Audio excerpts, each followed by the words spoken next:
All right, let's talk about a learning hack that feels almost like cheating, but it's totally backed by science. We're going to dig into how you can turn your sleep into your most powerful study tool. I mean, seriously, just think about that for a second.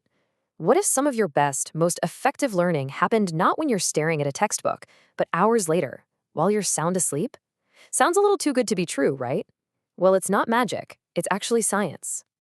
So this whole idea, it comes from work by folks like Dr. Sujendra Prakash, who suggests a really simple but kind of mind-blowing secret. He basically says we need to totally rethink how we see sleep. It's not the enemy you have to fight to get more study time in. No, it's your most important partner in the whole process.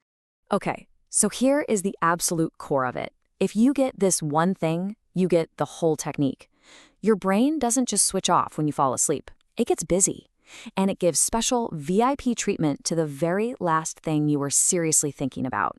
That one idea is the key to everything. Now, I know what you might be thinking. Okay, that's a cool idea, but is it just some, gimmick? Not at all. There is some seriously fascinating neuroscience going on in your head while you're snoozing that makes this a real, reliable method. The fancy scientific name for this is memory consolidation. But forget the jargon. Just think of it like this. It's your brain's overnight filing clerk. All day you're taking in new information, creating these flimsy temporary memories. Memory consolidation is the process where your brain takes those flimsy notes and files them away as strong, long-term knowledge. And guess when it's most active? Yep, while you sleep. And it's not just one magic trick. It happens in 3 basic stages. First, your brain literally replays the new stuff, like watching highlight reels from your day. Then, it works to stabilize that information, strengthening the connections. And finally, and this is so important, it integrates it, connecting the new facts to all the stuff you already know. That's how deep understanding is built. Okay, so the why is super cool, the science is solid, but the real question is, how do we actually do it? So let's get into the practical side of things, the pre-sleep revision method. And you'll see it is incredibly simple. Now, we have to be super clear about what this is and what it absolutely is not. This is not about cramming a brand new chapter when you're already exhausted. No way.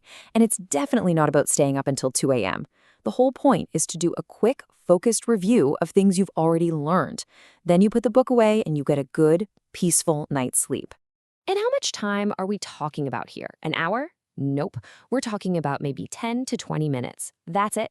It's not about the quantity of time. It's about the quality and the timing of that final piece of information you leave your brain before it clocks in for its night shift. So, what do you actually do in those 10 or 20 minutes? You want to focus on the big stuff. Just quickly scan the key points from a chapter you studied earlier. Maybe run through some important formulas or vocabulary words one last time. You could even just close your eyes and mentally walk through a tough concept, just rehearsing it in your head. When you step back and look at it, this whole method is really about a change in mindset. It's about being strategic. You're intentionally using your downtime to make your brain work for you, letting it reinforce all that learning while you're just, sleeping. And I bet this sounds familiar to pretty much everyone, right? As Dr. Prakash says, you're banging your head against a wall trying to solve a problem. You finally give up, you go to bed, and the next morning, bam, the answer just seems obvious. That's not a coincidence. That's memory consolidation doing its thing. All we're doing here is learning how to make it happen on purpose. And think about why this works so much better than the normal routine. Say you study in the morning. What happens right after? You check your phone, you watch TV, you talk to people. Your brain gets hit with a million different things. It gets overloaded. But with night revision, the last major input your brain gets is what you studied. The very next thing is sleep. It's a clean, direct instruction. Hey, work on this. So here's the bottom line. Stop seeing sleep as time you're losing. Start seeing it as your secret weapon. You can actually give your brain homework to do while you rest. So I've got a challenge for you. Tonight, try it. Take 15 minutes, review something important, and give your brain an assignment. Then just go to sleep and let it get to work for you.